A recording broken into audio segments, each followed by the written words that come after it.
that they may, as in The Uganda Law Society says the court order that was issued stopping Parliament from continuing with the distribution of the 20 million Uganda shillings should be respected.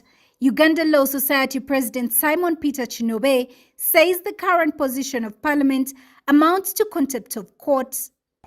As to whether the status quo is maintained by the order of court, yes it is. And anybody that acts and or operates outside that order of court stands the risk of being charged with contempt of court. So my advice would be, if you are disgruntled with the order, appeal, apply for a review, make an application, but do not disregard that order. Chinobe says in any case, members of Parliament have a right to go to court and seek redress, and Parliament is not immune. Chinobe argues that a court order cannot be disregarded. I think we need to find a way of dealing with these members.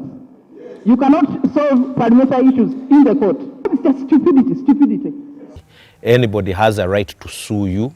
You have a right to sue, and I think it's in order. What I do not understand is why the 10 billion is wreaking havoc in Parliament. And that's, I think, my concern. Because if it is justified, it was procured following the proper procedures, why is it wreaking so much havoc?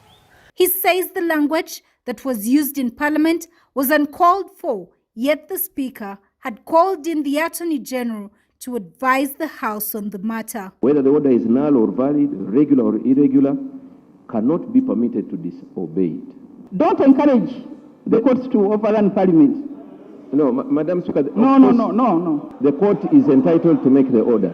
Members of Parliament were not party to this suit. The court had no business to interfere with their account. No. Attorney General, no. Madam Speaker. No way. No. Is that when a court of law makes an order, regardless of whether you agree with it or not, regardless of whether it's fair, regardless of whether it's just or unjust, you are required by law to obey that court order to the letter until it is set aside by another court order. So you can use avenues like appeal or review to set aside an order you're dissatisfied with or you're not happy with.